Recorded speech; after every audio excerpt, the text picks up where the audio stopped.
Добрый день, дорогие друзья! Сегодня у нас в студии на Белдиаспора ТВ Валерий Цепкало, человек, которого вы очень хорошо знаете, человек, который собирался быть президентом Беларуси, возможно, еще и будет через какое-то время. И, Валерий, спасибо большое, что вы к нам пришли. Здравствуйте, Вера. Здравствуйте, очень приятно. И смотрите, мне очень интересно, я думаю, что всем нашим слушателям очень интересно, чтобы вы немножечко рассказали о том, как начиналась вся эта президентская кампания 2020 года. Как так случилось, что вы проснулись утром и сказали: все, я решил участвовать в президентской кампании? Ну нет, наверное, все-таки не совсем все так происходило, потому как я действительно внимательно изучал опыт модернизации, опыт экономического, социально-экономического развития различных стран мира, видел, как можно за исторически короткий период времени догнать ушедшее вперед развитие. Встречался с огромным количеством людей, в Азии. Мне когда-то в какой-то определенный момент очень заинтересовал опыт развития вот таких стран, как Гонконг, Сингапур, Малайзия, Южная Корея, Япония революции Мэйдзи, которая, конечно, несколько раньше произошла. И я увидел, как можно за, в общем-то, исторически короткий период времени, буквально за 30 лет, фактически из третьего мира впрыгнуть в первый. То есть догнать ушедшее вперед развитие и выйти на зарплаты, которые сопоставимы с тем, что получают граждане стран Западной Европы, Великобритании, Соединенных Штатов Америки. Это для меня не просто был некий академический опыт. Я встречался с большим количеством людей там, это были люди самые разные, и бизнесмены. У меня есть бизнесмены из Малайзии, друзья, из Сингапура, из Гонконга, из Южной Кореи. Это были политики. Я, в частности, был в переписке с премьер-министром Малайзии Махатхиром Мохаммадом, встречался с ним несколько раз, потом по собственной инициативе взял и перевел его книгу «Путь вперед» на русский язык. Она продавалась по странам бывшего Советского Союза. То есть он тоже достаточно уникальный политик, который Малайзию за 20 лет буквально вывел в число лидеров экономических.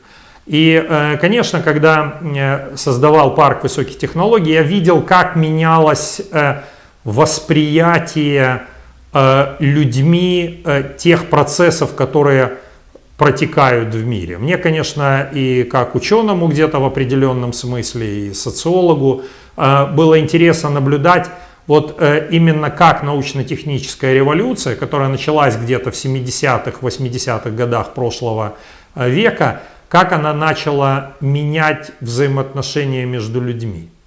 И то, что раньше рассматривалось как некая вертикаль управления, к которой стремились, и эта вертикаль управления, которая существовала фактически во всех странах мира, почему она, собственно, существовала? Она существовала, исходя из особенностей действительно индустриальной эпохи, индустриального производства, когда человек работал на конвейере, и главное, что требовалось от него, это чтобы он был максимально дисциплинирован, точен, ответственен, приходил вовремя. Действительно важно приходить вовремя, как же конвейер запускается. Все должны быть на рабочем месте. То есть вот эта вот дисциплина конвейерная, она и явилась тем фундаментом и предпосылкой того, что и создавались во власти вот эти вот вертикали управления. А потом вдруг научно-техническая революция все поменяла, и стали цениться горизонтальные связи. Я вам просто один пример приведу, такой, который на меня серьезное впечатление оказал. Я был по приглашению губернатора штата Юты, я был в этом штате. У них, конечно, замечательные очень технологические парки, на меня они сильное впечатление тоже произвели. И я, в общем-то, во многом тоже благодаря посещению различных технопарков в разных странах мира, я, собственно говоря, и вышел тогда с инициативой создания ПВТ и начал его развивать. Но в одной из компаний, которая производила симуляторы для Боингов и аэробусов, то есть симуляторы, которые в кабине, как бы кабину пилота симулировали, и там основная технология, самая сложная, она как раз заключалась в том, чтобы сымитировать аэропорт и все, что связано с аэропортом, плюс различные погодные условия. Вот. Ну и я сел за штурвал пилота симулятора вот этого, выбрал там, по-моему, Монреаль, если я не ошибаюсь. Выставили мне там какой-то боковой ветер, 10 метров в секунду, дождь с мокрым снегом. То есть какие-то параметры выставили, я так, значит, взлетел на этом самолете, приземлиться, правда, честно скажу, не смог. Вот, разбил самолет. Но на самом деле это такое сильное впечатление на меня произвело. И я захотел поговорить с главным инженером. То есть я тогда разговаривал с президентом компании. И я говорю: слушай, ну сделай мне встречу с главным инженером, просто хочу посмотреть в глаза человеку, который вот такие вот вещи делает, когда абсолютное ощущение у тебя создается именно пребывание в этой среде.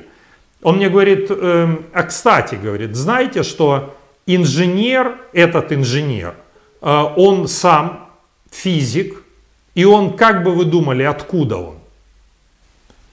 Он из Минска.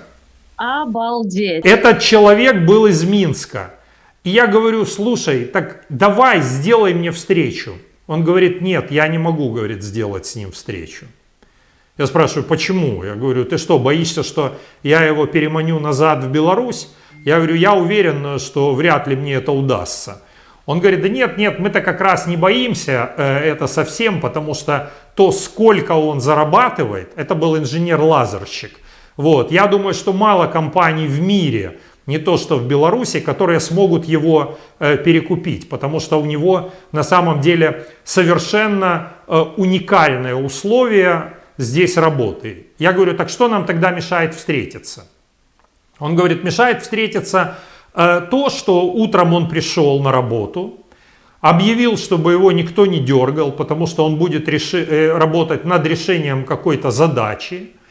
И мы, говорит, никто не можем посметь, я не генеральный директор, не заместитель генерального директора, не кто-то там другой, мы не можем взять и этого инженера сдернуть. Если он думает над какой-то задачей, он может кого угодно вызывать и любые ресурсы запрашивать, какие ему нужны. То есть он может дергать кого хочет, а мы дернуть его не имеем права. И он сказал, чтобы его не трогать, он будет погружен в решение серьезной проблемы. И тогда я понял, что вот эта вот иерархия, так сказать, она очень серьезным образом изменилась. То есть я не мог себе представить, чтобы генеральный директор Минского тракторного завода не мог вызвать начальника КБ в любой момент с тем, чтобы он там тут же не прибежал к нему, или какого-нибудь инженера, который занят разработкой определенной модели трактора. И это, в общем-то, очень сильно начало менять мои представления о том, какое должно быть современное производство и какое должно быть управление государством, управление страной, где каждый человек берет и определяет для себя самостоятельно уровень ответственности, на который он готов пойти. А потом в одной из компаний Кремниевой долины, я уже сейчас не помню точно, как она называлась, компания была относительно небольшая, и она производила системы управления дорожным движением. То есть вот это вот умные светофоры, когда сама система определяет, сколько должно, светофор где должен гореть, определяет и движение автобусов общественных, чтобы они правильно двигались. Ну, то есть такие для города комплексное решение по управлению дорожным движением, общественным дорожным движением, и не только общественным, и индивидуальным тоже. То есть если она видит, что выстраивается в одном направлении там много машин, и у них горит красный свет, а в другом нету, то она на ходу, так сказать, перестраивает, в общем-то, вот это вот регулирование светофорами. Компания такая, знаете, была, ну, очень неплохая, интересная, и связано у них были разработки не только с софтом, то есть не только с разработкой ПО, но и с разработкой различных вот приборов, железа, которое бы помогало оператору, ну, каким-то образом следить, естественно, за этими процессами движения общественного транспорта и в целом транспорта в городе. Ну и вот мы сидим с директором, разговариваем, там и он попросил кофе, или я попросил кофе, или он предложил кофе. Значит, нам приносит кофе, и так, значит, кто-то там, секретарь, там, она, значит, немножко была нерасторопная, и пролила кофе ему на рубашку. Вот, ну и я думаю, ну все, сейчас он ей как врежет, так сказать, вот, да, значит, за такую, как бы, безалаберность. Вот. Но на самом деле он так посмеялся, значит, снял с себя эту рубашку, сказал, знаешь, говорит, вот сейчас модно стали встречи без галстуков, да, если так дальше пойдет, то станут модными встречи без рубашек. Вот. Она, конечно, там побежала быстро, там ему какую-то сорочку купила, да, но все это было совершенно непонятная для меня атмосфера взаимодействия между работниками одной и той же компании, когда вместо иерархии на место пришло партнерство, на место пришли связи совершенно другого рода. А потом, когда мы уже начали создавать парк высоких технологий, то я увидел, что это на самом деле вот этот опыт взаимоотношений людей в постиндустриальной эпохе, который имелся уже на Западе, он начал постепенно перекочевывать и в ПВТ. Ну, во-первых, он выразился, конечно, прежде всего в резком росте заработной платы. Это первое. Второе, когда люди уже стали оторваны быть от средств производства, когда они уже перестали быть зависимы от станка или от вот этой производственной линейки, от конвейера, то они стали более раскованными. И сейчас что начало происходить? Начала происходить борьба за работника. То есть если при индустриальной экономике работник, если он был уволен, то ему фактически не было куда идти. Но представьте, вы работаете на МАЗе, вас уволили, куда вы пойдете? А тем более, если вас еще уволили по команде какого-то там, не знаю, генерального директора, то совершенно очевидно, что вы не получите никакую работу ни в Беларуси, ни, возможно, вы не получите ее за рубежом, потому что там уже все это разобрано, и там на твоем месте уже кто-то стоит у станка или кто-то стоит на конвейерной линии. А в постиндустриальной экономике компании стали бороться за сотрудника. А когда компании стали бороться за сотрудника, то они стали ценить его и создавать ему совершенно другие условия для работы. И мы вдруг, знаете, что увидели? Мы увидели вообще совершенно уникальный феномен.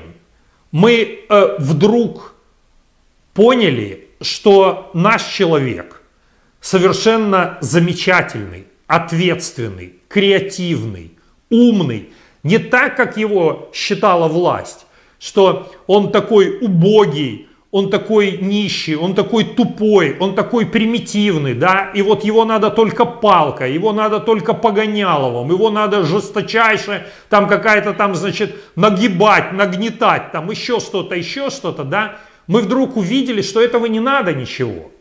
Что люди, когда им создают хорошие условия, когда им создают мотивацию, эти люди становятся совершенно другими.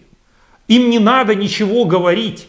им не надо никуда подгонять, от них не надо требовать. Он придет на работу, может, в 10, в 11 часов, да, но мне говорил один из владельцев компании, что он установил правило у себя на предприятии в 11 часов вечера выгонять всех домой. Потому что они сидели и продолжали работать. Они сидели, продолжали работать. Он говорит, ну если они будут работать, завтра они будут уставшие. Зачем? Пусть идут отдыхать. Надо вот это work and life balance находить, соблюдать. Да? Люди должны иметь много свободного времени. То есть это все, понимаете, на самом деле влияло очень сильно на меня, влияло на те подходы, которые в принципе я в том числе и пропагандировал в том же парке высоких технологий, когда мы пытались с руководителями компаний, с директорами, мы не проводили совещания в том виде, в котором вы это, наверное, видели, проходили в Республике Беларусь на уровне там правительства и так далее, в виде вот этих вот накачек там и так далее. Зачем накачки? Собрание. По-моему, в Республике Беларусь все проходило как такое партийное собрание а-ля... Причем партийное собрание, Вера, в самом худшем своем проявлении. В самых худших своих проявлений. Потому что там все-таки был какой-то коллективный принцип принятия решений и так далее. Да? То есть все-таки там даже при Сталине с его специфической такой волюнтаристско-индивидуалистическим таким, да, методом управления, и то существовало политбюро, заявлялось о том, что Компартия Советского Союза является частью некого коммунистического рабочего движения. Эта часть этого коммунистического рабочего движения проводили вот эти вот совещания постоянно. Вообще удивительно, даже в Кремлевской стене похоронены совершенно непонятные какие-то люди с непонятными фамилиями иностранными. Кто они такие были? Мы их совсем не изучали, мы не знали, как они влияли на политику коммунистической партии Советского Союза. То есть там тоже все было не волюнтаристически. Но если мы возвращаемся к методам управления, которые существовали у нас в ПВТ, то мы прежде всего понимали, что не надо учить тех владельцев бизнеса или директоров, которые работают на фронтлайне, которые непосредственно общаются с заказчиками, непосредственно общаются с клиентами, которые ездят и вынуждены разговаривать с огромным количеством инвесторов, и не всегда это успешно получается. Это сложный такой процесс, но они как раз и являются теми строителями новой белорусской экономики. И наша задача, так сказать, как власти, если можно сказать, и это будет задача власти в будущем, слушать прежде всего бизнес, слушать производственный бизнес, слушать людей, которые знают, как надо делать, и быть, конечно, как бы responsive, да, то есть правительство, любое правительство, оно должно проявлять активность. Оно должно, естественно, выступать с различного рода инициативами. Мы об этом тоже можем поговорить отдельно. И оно в то же время должно иметь или уметь реагировать на сигналы, которые поступают из мировых рынков. И эти сигналы как раз приносят тот бизнес белорусский, который выдвинут вот эти вот мировые рынки, который знает лучше, чем кто бы то ни было, что происходит в Великобритании, что происходит во Франции, в Германии, в Соединенных Штатах Америки, в Канаде, в Австралии, в Японии, в Корее. А они тебе принесут вот эти вот знания, они расскажут про самый лучший, самый интересный опыт, который мы обязаны будем у себя воплощать. Собственно говоря, вот это вот изменение подходов в управлении, оно, конечно, и послужило тому, что я захотел показать, что у белорусов может быть другая страна, страна, где им не будут хамить, страна, где с ними будут считаться как с людьми, Страна, где они будут брать на себя ответственность, а они ответственные люди. Белорусы очень ответственные люди. Мы это видели даже на вот этих демонстрациях августа и сентября, когда люди буквально тапочки снимают для того, чтобы на скамейку стать. То есть у белорусов достаточно ответственности. Не надо им хамства, не надо им лжи, не надо им жесточайшего погонялова, да? Не надо. Надо создать просто систему, при которой они бы хорошо зарабатывали, и при которой они бы понимали, что если он будет более ответственен, то его заработная плата будет более высокая. У нас через 5 лет работы парка высоких технологий средняя зарплата приблизилась к $2000 США. Средняя зарплата, подчеркиваю, по парку, с учетом того, что средний возраст сотрудника был 27 лет. И основная часть программистов, инженеров, это были совершенно молодые люди, вчерашние выпускники вузов этих, РТИ и прочих, которые до этого шли на разные интегралы там и прочее, на Agat Systems, да, и зарабатывали там в лучшем случае там для начала, не знаю, там по $300, да, а здесь они уже через 2 года они уже имели $1000, так, а еще через 2 года они имели $2000. Вот когда он чувствует о том, то, что его вклад в какое-то общее дело приносит ему хорошее вознаграждение, результат, и я уже не говорю про отношения, которое совершенно несопоставимо с тем, что он испытывал до этого в индустриальной эпохе на государственных предприятиях, тогда у человека начинали гореть глаза, и тогда мы видели о том, что вот он другой белорус на самом деле, да, тот белорус, который и должен быть, и который, я абсолютно убежден, что все мы хотим быть именно такие. Мы все хотим жить просто в хороших условиях, да? Мы хотим жить в хороших, комфортных квартирах, работать в комфортных условиях. Не обязательно там, где воняет, там, где вибрации, там, где грязные выбросы, значит, и там, где с тобой по-хамски разговаривают, да? А мы хотим работать в условиях, где будет чисто, светло, где с тобой будут как с человеком говорить. И в связи с тем, что ты являешься все-таки налогоплательщиком, с тобой будут считаться и в политическом плане. Ты должен становиться политическим субъектом. И это правильно, потому что ты должен определять судьбу своей страны. Не кто-то, кто провозгласил, что он рожденный там, значит, и что надо президентом только родиться, да? Нет, не надо им рождаться, так сказать. Каждый гражданин является субъектным. Каждый гражданин имеет право на ту или иную долю власти в этой стране. Власти как политической, так и экономической.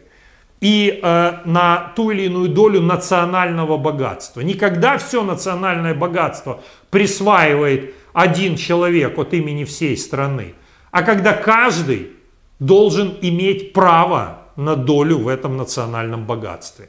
Но, в общем-то, это, наверное, такие как бы рамочные условия, то, что, собственно говоря, и подтолкнуло меня к тому, чтобы опубликовать 8 мая такой небольшой манифест, где как раз я и сказал, что нам надо строить новую Беларусь, и надо переходить от вот этого непотизма, от семейственности, от хамства, от высокомерия, от заносчивости одного человека или одной семьи. Надо переходить к практике и к этике уважения и выстраивать взаимоотношения между людьми как с равными. Вот в чем был смысл, собственно говоря, моего решения. То есть это получается, что вы это решение приняли где-то вот год тому назад, да? Вот можно сказать, что такая годовщина с тех пор, как вы приняли вот это вот решение. С тех пор, как вы начали президентскую кампанию в Беларуси. Скажите, сколько людей вам сказали: да, молодец, отлично, давай, все получится? я все-таки отдавал себе отчет в том, что если бы я это не заявил, скажем, 8 числа, начал готовиться заранее и как бы начал бы заранее формировать себе команду, то совершенно очевидно, что власть, она остановила бы это на дальних подступах, как это произошло с Сергеем Тихановским, который даже не успел заявить, но где-то там в кругу друзей начал говорить на эту тему и, собственно говоря, явился первой жертвой этого режима. То есть я просто себе очень хорошо представлял его сущность, я имею в виду этого режима индивидуалистического, и понимал, что есть некий карт-бланш, то есть есть некая индульгенция, по крайней мере, с момента, когда ты заявил о начале кампании. Но вы же понимаете, чем характеризовалась вообще эта кампания? Она, по большому счету, была беспрецедентной с самого ее начала. То есть, если мы вернемся действительно к самому началу, то у нас по Конституции дается, говорится о том, что с момента, когда объявляется дата выборов президента, она должна быть объявлена не ранее, чем за 5 месяцев до даты назначения выборов. Тогда у тебя есть 2 месяца на формирование инициативной группы, у тебя есть дальше время на сбор подписей, у тебя есть дальше время на агитацию. Лукашенко с самого начала нарушил Конституцию. Ну, естественно, он делал это при помощи подельницы своей Ермошиной, председателя ЦИК, которая сказала: да что там Конституция, нам достаточно и 1 недели для формирования инициативной группы. То есть вместо 2 месяцев 1 неделя. То есть понятно, что это, конечно, сразу же поставило в сложное положение всех, потому что 1 недели действительно мало было. То есть раньше на всех выборах, я подчеркиваю, во время всех предыдущих выборов, и 2006 года, и 2010 года, и 2015 года, то есть такого, естественно, не было. То есть, по крайней мере, сразу же нарушать Конституцию Беларуси власть не решалась. Вот. Но постепенно, действительно происходит как деградация. Да? То есть деградация человека, который не чувствует сопротивления материала, который находится у власти так долго, что он вообще забыл о том, что такое жизнь, реальная жизнь, и он не знает, что такое современная жизнь. Он не знает, потому что он смотрит на нее с окна автомобиля или там личного борта, летает на вертолетах. Если хочет прокатиться, мы видели там на велосипеде за 15 тысяч евро там вместе с сынком, по 15 тысяч евро каждого, то людей там разгоняют, значит, никого, естественно, нету. В магазин, в который он идет, там уже все подготовленные, и он заходит, где тоже нету никого. То есть человек вообще не знает жизни, вообще.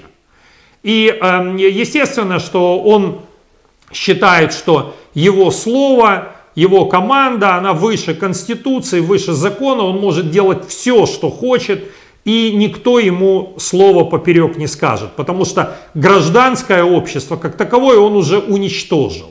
И это вот такая вот внутренняя у него уверенность была в 2020 году, поэтому сказал: давай сейчас мы быстренько проведем там за 3 месяца и так далее. Вот. Но даже 3 месяца в этот раз уже сыграли совершенно другую роль. Ну, во-первых, общественное настроение, все-таки они складывались таким образом, что люди готовы были самоорганизовываться на лету. То есть буквально без каких-то там предварительных притираний. Понятно, что каждый в эту кампанию, когда приходил, у него была какая-то своя мотивация, в том числе и те люди, которые примыкали либо к моему штабу, либо к штабу Бабарыки, либо к штабу Сергея Тихановского. Это у людей была совершенно разная мотивация, но самое главное, это все-таки было ощущение того, что Беларуси нужен проект будущего, что Беларуси нужны перемены, что уже в то болото, в которое мы пришли, оно на самом деле ведет всю страну и весь народ к огромной трагедии. Ведь смотрите, за четверть века у нас население уменьшилось на 750 тысяч человек. Это результат правления бессменного вот этого вот режима. 750 тысяч человек — это много. Это население Могилева и Витебска вместе взятых. Да, это очень много. Это очень да, много. У нас произошло... Я взял, посмотрел статистику роста ВВП за последние 10 лет. Так вот, Китай вырос 270% рост. Вьетнам 270%. Средняя зарплата за 10 лет в Китае выросла с $300 10 лет назад, в 2010 году, до $800 средняя зарплата в 2020 году. Или там даже в 2019. А в таких городах, там как Пекин и Шанхай, средняя зарплата уже стала $1100-1200. Просто ехать. Уже можно... Так это вы понимаете, это страна 1 миллиард 350 миллионов человек.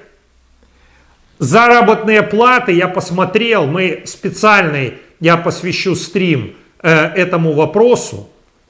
Когда-то в свое время я хотел, чтобы Motorola пришла на интеграл, где микроэлектронное именно производство Motorola.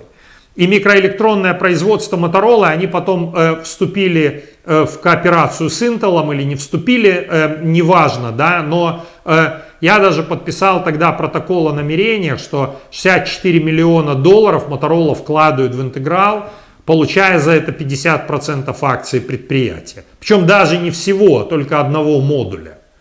Вот, тогда не захотел Лукашенко это сделать. Понятно, что сейчас заработные платы на Motorola, да и на интеграле в среднем в Соединенных Штатах Америки где-то около $12 тысяч. Но это может быть для белорусов и не очень удивительно. Удивительно другое. Заработная плата индусского инженера в Индии, который работает на Motorola и на Intel, составляет $4000 в месяц. Инженер в Индии. А зарплата на интеграле, я сейчас посмотрел, $300-400 в месяц. Вы понимаете, насколько просто как бы совершенно разные стали миры. И я же эту статистику всю вижу. Я эту статистику понимаю. И самое главное, что нету вообще никаких перспектив у этой власти. Нет никаких перспектив у народа Беларуси с этой властью. Вот это вот на самом деле серьезная проблема. Вот это вот по большому счету трагедия. Понимаете, поэтому если ситуацию не поменять, то на самом деле вот эта стагнация, которая уже длится последние 10 лет, ладно, Китай 270%, ладно, Вьетнам 270%, ладно, там Сингапур, Гонконг, Малайзия 160%, ладно, там, значит, мы привыкли к тому, что они растут. Но Соединенные Штаты Америки выросли за это время. У них, по-моему, я сейчас по памяти вам точно не скажу, но с 14, по-моему, триллиона долларов ВВП вырос за 10 лет до 21 триллиона долларов. То есть почти в 1,5 раза.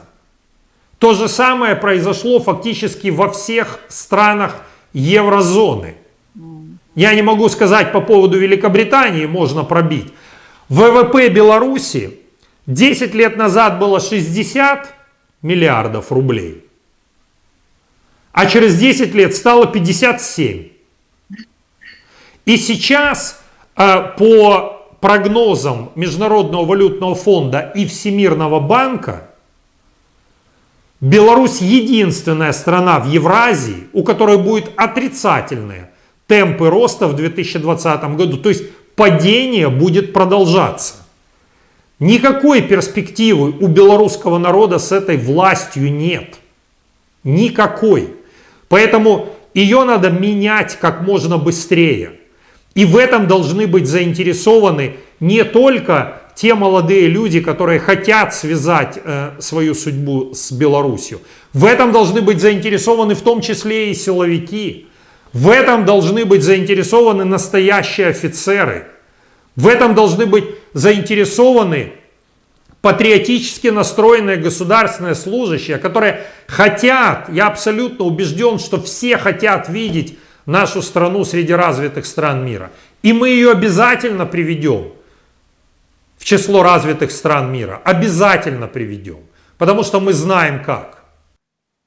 Валерий, ну вот смотрите, сейчас как бы начинается такой небольшой разбор полетов среди людей.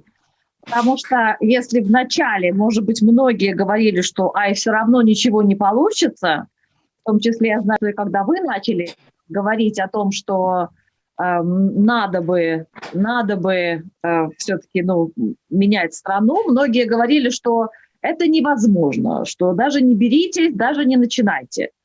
Но, тем не менее, сейчас, когда уже все это началось, вот скажите, думали ли вы, что Лукашенко будет вот так объемно не отдавать власть и так серьезно браться за возвращение к репрессиям 1937 года, смену законодательства, удерживание власти вооруженным путем практически, вот неконституционным путем? То есть вы думали, что может так далеко зайти? Вы планировали какой-то план «Б»? Или вы просто думали, что пойдут выборы, демократическим путем изберут нового кандидата, и все будет хорошо? Знаете, на самом деле, я думаю, что большинство людей в Беларуси все-таки не верило в то, что могут быть перемены. Я помню, когда мы только начинали кампанию, мы ездили по городам, небольшим городам, селам, по всем областным центрам. И первые наши выступления, первые наши встречи и с активами, и вообще с людьми, они насчитывали там 10 человек, 20 человек, 30 человек. Я видела фотографии, да. То есть кто-то боялся, кто-то просто не верил. И по мере того, как мы начали рассказывать о том, что может быть другая страна, и по мере того, как это было подхвачено, там, в том числе различными социальными сетями, вот, мы видели, как увеличивалось постепенно количество людей. И я помню, что в моей компании последней встрече в Гродно присутствовало около 500 человек, пришло, да, хотя во время первой встречи, и это уже происходило на площади, хотя во время первой встречи, по-моему, пришло человек 25, наверное, максимум, и это в моем родном городе. То есть вот это вот как бы постепенное просыпание людей от летаргического сна, от зимней спячки, оно постепенно происходило у нас в Беларуси, и действительно толчком определенным послужило то, что мы не смогли дальше продолжать кампанию. Вы понимаете, что 2 кандидатов посадили. Я вынужден был уехать, потому что было совершенно очевидно, что еще неделя-две и меня ждет судьба Тихановского и Бабарыка. Я как бы посчитал, что могу быть более полезен, если буду находиться за пределами Беларуси. И тогда уже видел о том, как вот эта инициатива была подхвачена 3 девушками. Здесь на самом деле сработало, я думаю, на уровне уже какого-то подсознания. У людей, и причем не только в Беларуси, но и во всем мире, И это на самом деле в определенный шок повергло власть, потому что она же тоже продемонстрировала за вот эти вот 3 месяца колоссальную деградацию прошла. И если до этого к Лукашенко, ну как относились? Ну да, считали, что там, ну не очень образованные, ну там, ну хамовитые там, да, ну значит там, так сказать, ну бескультурные, ну так сказать, немножко странно борется с коронавирусом. Ну, там, значит, ходит там коровам и свиньям, там дергает за хвосты, там, значит, проверяя, обосранные или не обосранные. Да, но большинство людей, и в Беларуси у нас, кстати, тоже, и за ее пределами, считали, что все-таки это является неким отражением общественного мнения, отражением большинства представлений белорусов о том, каким должен быть их лидер. И действительно, вот находясь, ну, скажем, в другой среде, там, общаясь с программистами, там, с интеллигенцией, если можно сказать, да, мы же, ну, действительно, мы же не понимали, как думает и о чем думает, скажем, человек в колхозе, там, или на предприятии, на заводе, хотя я, ну, Конечно же, и не знали ничего. да, то есть у нас были, наверное, какие-то знакомые, там у меня были, в том числе, конечно, и из сельской местности есть знакомые, и из предприятий, завода, да, но тоже они, общаясь со мной, наверное, где-то начинали, ну, где-то подыгрывать, если что ли, да, если можно так выразиться. То есть ты тоже делал поправку на то, что, наверное, их мнение вот этих вот конкретных единичных людей из числа рабочих или из числа колхозников там, ну или, так сказать, работников сельского хозяйства, лучше сказать, это является, так сказать, единичным мнением, оно не отражает мнение большинства. И по мере того, как шла кампания, мы увидели, что это человек не только вот этот вот, как я сказал, там, не культурный, не образованный, значит, заносчивый, там, по-хамски себя ведет с другими людьми, да, но это человек, который готов на преступления и на нарушение всех немыслимых законов ради удержания власти. Нет, конечно, я не представлял в начале кампании о том, что такое может быть. Но и он же на самом деле и оказался убит общественным мнением. Я думаю, знаете что, вот когда в книжках по социологии, по политологии будут писать и разбирать, ученые будут очень долго разбирать белорусский опыт, так как разбирали очень долго опыт, скажем, там, польской солидарности. Вот, он в определенном смысле уникальный, я имею в виду наш белорусский опыт борьбы с диктаторским режимом, с индивидуалистическим, скажем так, режимом. Потому что надо понимать, что и форма организации власти другая. Мы иногда сравниваем его там с латиноамериканскими режимами, да, но там все-таки были такие военные диктатуры, которые сменяли друг друга. То есть военная диктатура это все-таки была коллективная форма правления, да, то есть ребята там типа Стресснера приходили, или там полковники, военная хунта в Аргентине, или там полковники в Греции, когда они приходили, это все-таки была некая команда военных, у которых была некая иерархия, но это все равно была команда. Где-то партии, когда приходили, да, это были все-таки партии, даже либо коммунистическая партия, либо нацистская партия. Все-таки надо понимать, что там были выстроены партийные структуры, были правила продвижения в этих структурах, была идеология в конце концов, конечно, понимаете? То есть где-то это, ну, была опора на какие-то там традиции, скажем, я не знаю, там монархические традиции там в европейских странах или там в России, где столкновение монархических традиций, да, оно происходило с какими-то новыми трендами, против которых работали партийные структуры. А здесь ни второго, ни первого, ни второго, ни третьего. Это власть просто одного человека, абсолютно одного человека, который не опирается ни на что. То То есть у него нет опоры среди военных, потому что он этих военных, он их считает таким же ничтожеством, как и большинство белорусов, да, у него нет никакой там личной привязанности, он их там тасует. И я, кстати, Караеву, да, я говорил ему, что послушай, посмотри, 9 до тебя сняли.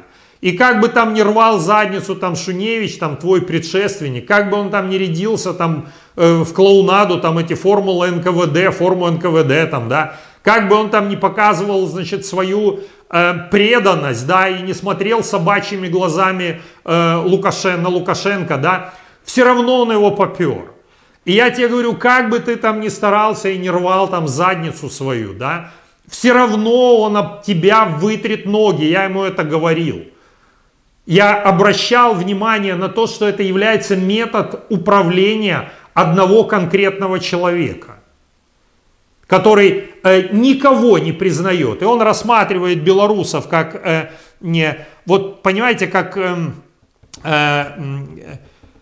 это сказать, вот паразит, да, клещ, который вцепился, вот он тебя яд, там, он энцефалит, там, тебя скидывает, да, организм там пытается сопротивляться, значит, у него там иммунная система, он там включает и так далее, и хочет избавиться от него, а тому все равно, он же рассматривает просто весь вот этот организм, да, он в него бросает яд, он понимает, что он вред наносит этому организму, но ему наплевать на этот организм, он важно, что он сосет кровь оттуда для себя лично. Вот. И это вот примерно модель, которая сейчас, где, кстати, в этом вот организме присутствуют в том числе и силовые структуры.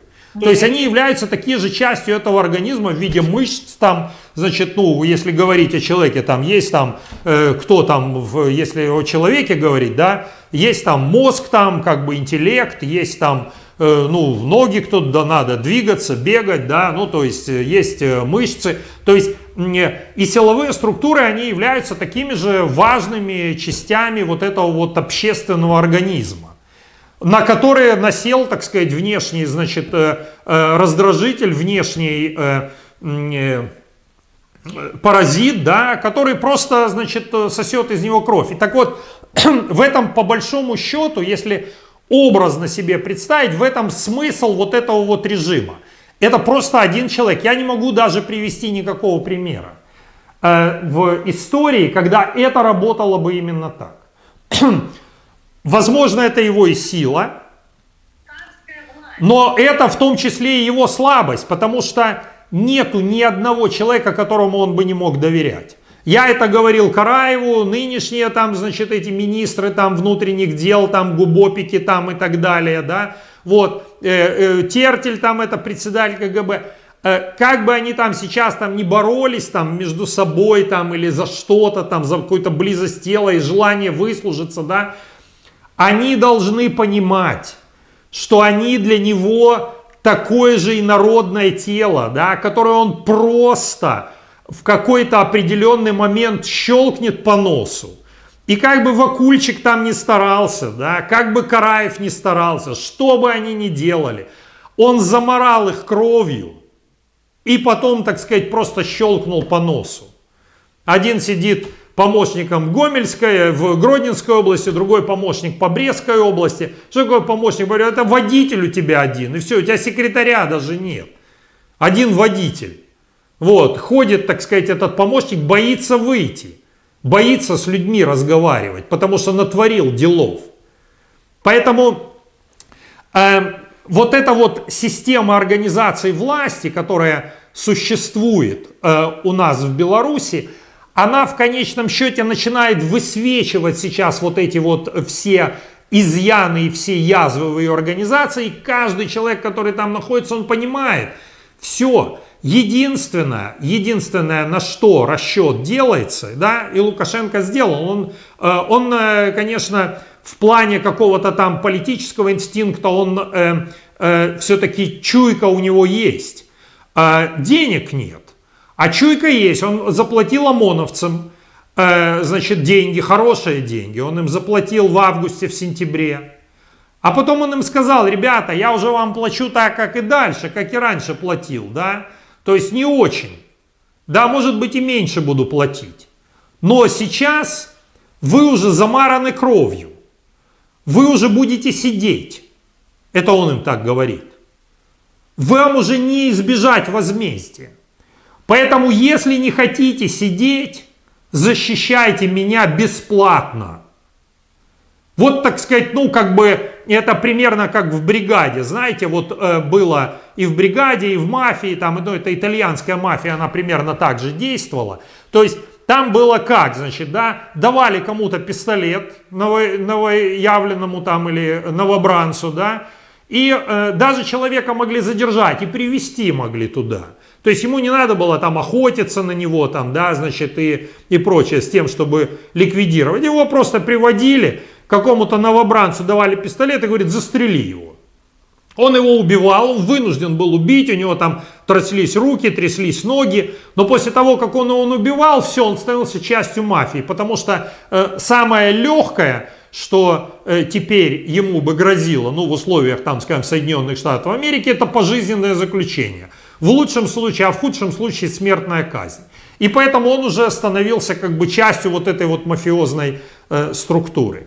И примерно вот этот вот инстинкт, да, он используется Лукашенко. Вот эти вот бандитские методы, да, значит, методы мафии он использует в управлении государством.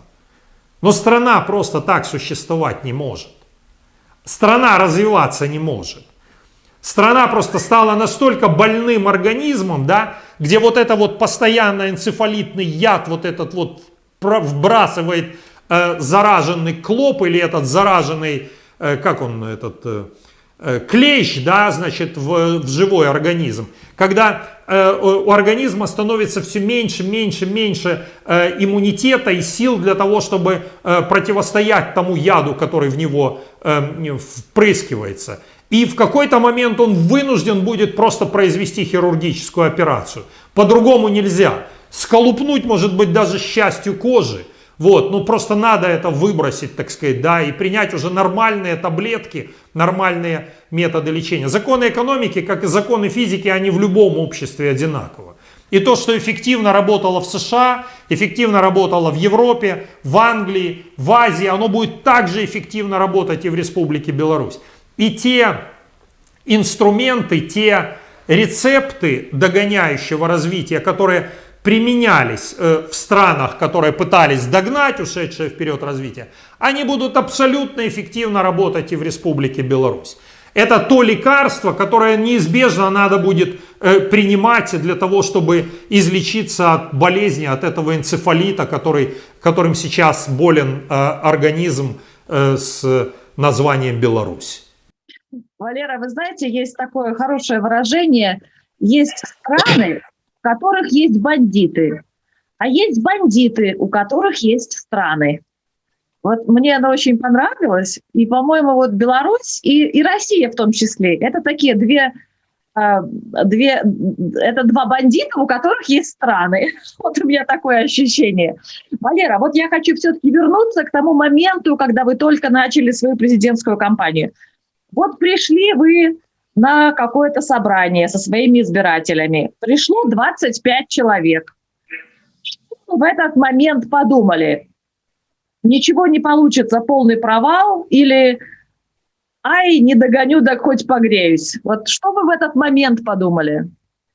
Да нет, я рад был тому, что и 25 человек пришли. Все равно, вы же понимаете, когда любой человек начинает свой бизнес, когда там Стив Джобс начинал свой бизнес, да, и когда даже я начинал там ПВТ, вот, я же, когда ты вступаешь в какую-то историю, у тебя еще вообще ничего нет. Когда я делал ПВТ, вообще ничего не было. У меня стула не было, стола не было, так сказать. У меня был переносной компьютер с собой. Вот, да, и тем не менее я понимал, что так с этого начинают все когда-то.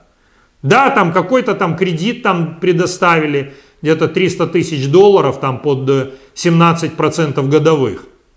Вот, и с этого кредита, да, мы как бы начинали тогда стартовать. У меня тряслись мои сотрудники, первые, которых я набрал, говорят, а как мы вернем, из чего мы вернем, и что вообще, мы что, в тюрьму пойдем, так сказать, вот, да, потому что у нас же нету ничего, у нас нету никакого актива, да, даже банки обычно дают кредиты под какой-то там актив, так сказать, значит, ну, производственный, да. А это такой был как стартап, что ли, там, венчурное финансирование, когда ты даешь просто под идею деньги. И ты не ожидаешь, что до каких это размеров может вырасти. Вот. Но ты, если ты один раз принял решение и считаешь, что ты правильно это решение принял, ты должен тогда дойти до конца. То есть сделать то, что ты можешь сделать. Все от тебя зависящее для того, чтобы пройти этот путь. Поэтому я на самом деле совсем об этом не думал, и начинали, и парк не было ничего, и сейчас это, так сказать, один из ведущих кластеров европейских технологических. Вот. Многие компании, которых я видел, вырастали из ничего, тот же Wargaming, вот это World of Tanks, я видел, там не было ничего. Да, это на попа, говорит, да, помните этот анекдот был, когда... Говорит, Штирлиц поставил сейф на попа. Пастор Шлак согнулся и зашагал в сторону к швейцарской границе. Когда начинаешь, вот это на самом деле очень интересно. Потому что обычно, когда люди начинают, и сейчас в данном случае, на нашем примере, как бы начинается новый этап революции, например, да, вот власть колыхнули мы, как-то ее пытались свергнуть. Произошел неконституционный захват власти Лукашенко. Это вооруженный захват власти. То есть он захватил власть опять в очередной раз, как он это делал с 1996, наверное, года. И по этой схеме опять пошла та же самая как бы история. Он опять 25, мы опять в той же ситуации.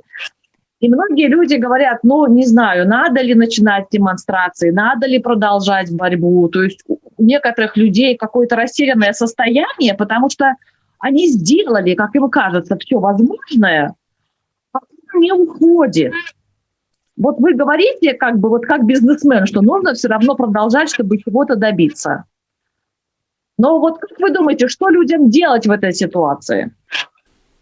Ну, понимаете, все-таки, если мы вернемся еще раз, подчеркиваю, к ситуации год назад, когда мы все это только начинали, то во многом Беларусь действительно ассоциировалась с Лукашенко. Сейчас, и мы думали, что все-таки он представляет некий срез белорусского общества, то есть какие-то социальные слои белорусского общества за ним стоят. Да, сейчас мы понимаем, что никто за ним не стоит, то есть нет ни одного социального среза, ни одного социального слоя белорусского общества, включая тех же рабочих, которые ему сказали «уходи», на которые он мог бы опереться. Он опирается лишь на ОМОН, на определенные силовые структуры, которые просто не понимают и не знают, что им делать и как им в этой ситуации поступать. У каждого из них есть своя мотивация, то есть кому-то там до пенсии осталось год-два, и он думает, я вообще хочу отсидеть, чтобы только здесь никого не трогать. Наверное, кто-то будет пытаться выслужиться и очень надеяться, что переход к власти осуществится именно управляемым образом, когда тот, кто придет потом, не будет особо заморачиваться над тем, что они делали. То есть я имею в виду, не будет особо заморачиваться по поводу раскрытия преступлений и прочих вещей. У кого-то, наверное, есть убеждение в том, что Лукашенко будет существовать вечно. И переживет его 30-летнего там молодого человека, и переживет еще и его детей. Не знаю. Но мы сейчас не будем как бы, может быть, даже и открывать все карты, но он в любом случае находится в ситуации, даже если мы и говорим о его структурах, о военных там или о силовых структурах, силовых органов, то мы все-таки должны понимать, что если он сказал, что я здесь вообще, товарищи, отвечаю за все, он их должен кормить. А вот как раз с этим будут наступать все больше и больше проблем. Как раз кормить их у него будет все меньше и меньше денег. И здесь же даже, понимаете, вопрос не в том, что санкции какие-то там есть, да, хотя они действительно очень серьезным образом будут влиять. И сейчас мы видим, что даже российские компании, там Роснефть и какие-то там еще отказываются поставлять нефть на нефтеперерабатывающие заводы. Слишком серьезно, потому что они заинтересованы в поставке нефтепродуктов на Запад. Здесь банки все уже заявили о том, что они не будут работать ни с предприятиями, не с предприятием Белнефтехима, не с другими компаниями, которые смогут или, вернее, захотят работать с этими предприятиями Белнефтехима. То есть ситуация будет ухудшаться катастрофическим образом. И в отсутствии какого-то видения, в отсутствии какого-то образа будущего, внятного, который бы мог бы переломить ситуацию в умах людей, это будет просто разложение организма, оно будет происходить очень-очень быстро. И в какой-то момент, мы не знаем, этот момент, это все рухнет, обязательно рухнет. Обязательно. Мы будем приближать, мы будем сейчас рассказывать и о том, как вообще нам надо модернизировать, реформировать нашу страну. Что нам надо делать для того, чтобы мы начали активно, бурно развиваться, люди стали хорошо зарабатывать, к нам начали приходить инвестиции. Мы должны показать, что в отличие от этого режима у нас есть видение будущего. У нас есть видение Беларуси будущего. Мы это покажем. Что надо делать людям? Знаете, вот когда кто-то, да, там сидит на диване и говорит, вот оппозиция виновата в том, что вот она не призвала там силовым образом захватить власть. Ты, когда сидишь на диване, ты не спрашивай, что кто-то, или не рассуждай в отношении того, что кто-то что-то сделал так, а не иначе, неправильно, не был достаточно решительным. Ты своим детям иди и расскажи, что ты конкретно сделал для того, чтобы приблизить вот этот момент демократизации Беларуси. Момент, когда эта власть рухнет. Пусть каждый делает все, что он знает, все, что он умеет. Пусть креативит, пусть встречается с людьми. Мы каждый можем приблизить конец этого режима. Мы все приближаем. Действительно огромное количество. Это феноменальное вообще. Вернее, это такой исторический феномен, когда такое огромное количество белорусов креативят самым разным образом. И продолжают борьбу там, где это возможно. Да, продолжают придумывать новые формы сопротивления. Мы тоже придумаем новые формы сопротивления, посмотрим. Но посмотрите, и эти формы сопротивления, они обязательно в какой-то момент дадут результат. Власть не может уже существовать по-старому. Он уже не может напялить на себя бутафорский режим этого генералиссимуса, клоунаду, так сказать, вот развел, да, при котором там генералы отдают честь мальчику, который тоже одел на себя бутафорский клоунский режим. Но он уже даже это не может, он не может больше выйти и принять парад. Если только он не проведет его абсолютно в закрытом режиме, как свою так называемую инаугурацию. Он не может этого делать. Он не может на предприятие уже прийти, чтобы не бояться. На предприятие, где у него раньше был электорат, он не может туда прийти. А все, что он делает, вы посмотрите, эти заговоры смешные, эти дурацкие истории, которые на там джипах, 150 джипах, значит, прорываются через границу с крупнокалиберными пулеметами. Но это же просто клоунада на самом деле. И понимаете, сейчас эту клоунаду видят не только нормальные люди, не только гражданское общество. Самое для него страшное, что эту клоунаду видят офицеры, видят государственные служащие, видят силовые структуры. Они видят вообще, насколько это все смешно, насколько это все примитивно. И что, они этому должны служить? Я обращаюсь здесь к нашим силовикам. Вы этому служите, вам не стыдно? Вы ради этого шли на государственную службу. Вы ради этого приносили присягу служить верно народу Республики Беларусь. Ради того, чтобы вот эту вот поддерживать на телевидении эти вот выходы этих клоунов. Или разыгрывание вот этих вот провокаций. Или поверить в то, что там в подвал в какой-то там, в погреб в Гомельской области загнал. Может, у него фобии, конечно, есть такие. Мы же помним, как Саддама Хусейна вытаскивали из погреба. У него был 1 миллион долларов, да, и, значит, и сидел в погребе, и борода. Понимаете, а где гвардия вообще, понимаете? Но у него же была гвардия личная. У Лукашенко там 3000 человек, а у того 100 тысяч было. У Горбачева, кстати, было 600 человек охраны президента Советского Союза. А у Саддама Хусейна 100 тысяч было. И перед войной, перед тем, как там эти, значит, 3 танка въехали в Багдад американские, они показывали, вы можете посмотреть кадры хроники, когда они брали козу живую, раздирали ее на куски и пили из нее кровь там и ели, значит, сырое мясо. Показать, какие они крутые и что они так порвут всех. Куда они подевались? Где они все? Разбежались все.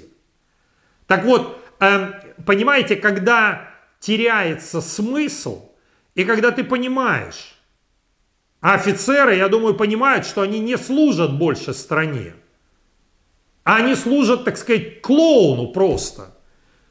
Человеку, который просто любит власть, и который просто хочет оставаться во власти ради власти, не давая им никакой перспективы. Не давая ни обществу никакой перспективы и не показывая им, чем они занимаются. Ходят, арестовывают людей, у которых коробка от LG лежит на балконе. Или, так сказать, когда, значит, носки красно-белые висят в неправильном порядке.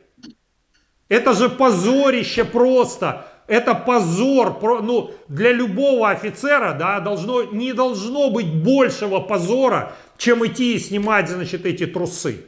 Да я провалился бы сквозь землю, если бы мне давали такие приказы. Арестовывать людей за коробку LG.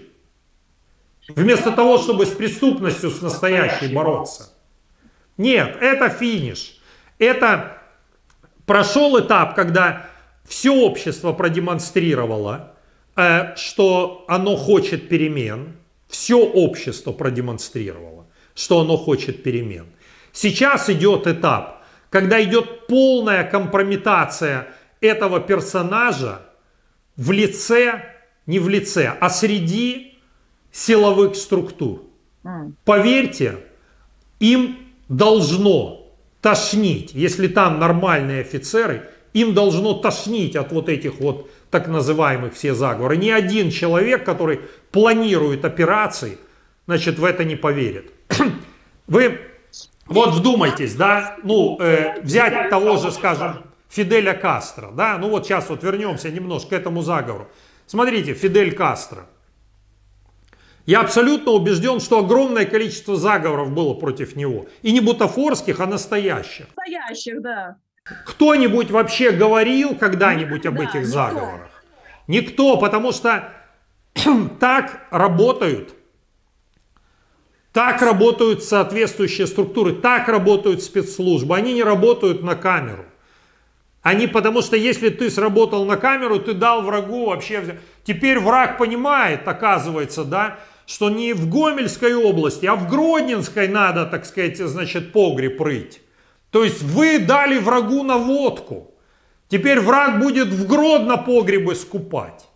Понимаете, а так бы, значит, вы бы сидели бы рядом бы с этим погребом в Гомеле и ждали бы, пока два, так сказать, человека, один юрист, другой литературовед, отобьют, значит, у 3000 охранников Лукашенко с его детками, значит, привезут их туда, в этот погреб, а вы бы там их раз и поймали.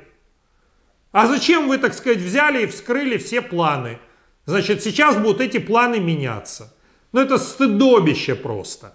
Так силовые структуры, так спецслужбы не работают ни в одной стране мира. Поэтому это не спецслужбы. Это была дешевая постановка. И любой человек, который служит в этих органах, он это все прекрасно понимает. То есть сейчас становится король голый, в том числе и для них. Спасибо, Валера. Вот еще у меня такой к вам напоследок, так сказать, на пасашок вопрос. Вас почему-то называют пророссийским политиком. То есть, говорят, Цепкало, он всегда был пророссийским. Зенон Поздняк говорил, что вот Цепкало, он пророссийский. И постоянно кто-то откуда-то говорит, ну, так он там связан с ФСБ, он там пророссийский, вот он хочет, чтобы Беларусь подсоединилась к России. Вот в свете нынешних событий, ну, я как бы наблюдала за тем, что говорят, но абсолютно ваши действия никак не связаны вот с тем, что они говорят. То есть вы совершенно... Вы живете на Западе, вы абсолютно западный политик, у вас западные представления о развитии Беларуси, экономическая программа у вас абсолютно западная. То есть, ну вот вы как вот вы... Она у меня не западная, она у меня впитывает весь лучший опыт и Западной Европы, и Латинской Америки, ну в меньшей степени Латинской Америки, скорее стран Азии, да, которые просто догнали ушедшее вперед развитие. Я спокойно отношусь к этим, потому что я считаю себя пробелорусским политиком. И считаю, что в интересах национальных Беларуси развивать хорошие дружественные отношения со всеми, без исключения странами мира, включая Россию. С Россией у нас особые отношения, исторические, не выбросить. Знаете, как Шуфутинский пел, да? Любовь не бросишь мордой в снег апрельский. То есть то, что мы на протяжении столетий вместе в одном государстве жили с Россией, то, что мы как бы многие вещи воспринимаем одинаково, то, что мы читаем одни и те же книжки, то, что мы говорим, я сейчас говорю на русском языке, где абсолютно убежден в том, что мы внесли в его развитие вклад, и я абсолютно убежден в том, и это является фактом, что белорусская земля внесла в развитие русского языка не меньший вклад, чем внесло Московское княжество, чем внесло Московское царство. Поэтому мы действительно очень близки. У нас огромное количество связей, личных связей с Россией. Мы на 50% имеем торговый оборот с Россией. И та наша продукция, которая не может пойти на Запад, она идет в Российскую Федерацию. Почему мы должны, собственно говоря, терять те позиции, сильные позиции, которые мы имеем на территории России или которые мы имеем в России? Но я и убежден абсолютно в том, что без развития отношений с основными технологическими центрами силы, без развития отношений с США, без развития отношений с Западной Европой, мы не сможем экономически развиваться. Более того, я, может быть, сейчас немножко крамольную мысль выскажу, но проблема у нас сейчас не геополитическая. Мы сейчас вообще не ведем речь о том, с кем и в каком формате мы будем дружить, с какими странами и как. Я могу сказать только одно, что если бы сегодня могла состояться конференция в ялтинском формате, в расширенном ялтинском формате, в которой принимали бы участие США, Великобритания, Россия, и расширенный ялтинский формат предполагал еще Францию. Францию потом пригласили. Кстати, правильно пригласили, потому что она была бы обиженная в противном случае в отношении послевоенного устройства Европы. Конечно, сейчас нельзя исключить и Германию, которая является основным мотором, экономическим мотором развития стран Евросоюза, и где бы зафиксировали бы нынешнее положение Республики Беларусь в международном плане. То есть вот как оно есть сейчас, вот такое бы мы положение и зафиксировали бы. И страны европейские, Соединенные Штаты Америки, Россия, они сказали бы, вот мы, вот сейчас Беларусь остается так, как оно есть. Фиксируем фактическое положение дел. Фиксируем статус-кво, которое у нас сложилось на сегодняшний момент. Но условием этого должно являться проведение свободных и независимых выборов. Свободных, прозрачных выборов в нашей стране, где будут присутствовать все желающие наблюдатели, где будут выпущены политические заключенные, где каждый сможет представить свою программу будущего Республики Беларусь. И вот если бы в таком формате это все произошло, Беларусь без Лукашенко, да, пусть у нас сохраняются те отношения, тот уровень взаимоотношений, который существует с Россией. И я готов был бы пойти на этот уровень взаимоотношений и начать развивать отношения со странами Евросоюза. Мы приверженцы демократических ценностей. И на этой основе мы будем вести диалог с Западом. Я думаю, что Запад поймет эту позицию Беларуси. Хорошо иметь много разных записывающих устройств. Мы прям как все ФСБ в ресторане, где этот самый бедные эти ребята. Вот как они так словились на эту глупость? Поперлись в Москву. Чего они туда поперлись? Вот это какая-то... Ну, они просто не ожидали, что их могут взять и схватить просто ни за что. Вот мы все еще не понимаем, с кем имеем дело. Ну да. Майка и Ника. Ну и как бы, понимаете, их действительно схватили же белорусы, их же не русские хватали. Русские, я абсолютно убежден в том, что они вообще не знали об этом. Это они уже потом прикрывали, потому что это что? Это признать, что тебе, значит, на твоей территории какие-то иностранные спецслужбы там, значит, похищают людей. Ведут какую-то подрывную Сегодня работу, этих похитили, завтра других похитили. Ну, завтра уже и начнут. Путина украдут. Хорошо. Все, Вера, спасибо большое за беседу. Да, действительно, было очень интересно. Я желаю успехов вам. Я имею друзей в Англии. У меня депутат парламента, который возглавляет сейчас одну из парламентских групп в области внешней политики. Он мой старый друг еще со студенческих лет. Вот, так что мы действительно будем развивать отношения со всеми, без исключения стран мира. Валера, спасибо вам огромное, что вы сегодня к нам пришли. Спасибо за вашу речь, за то, что вы, знаете, что делаете. Это всегда очень приятно осознавать. Как всегда, у меня такой последний вопрос.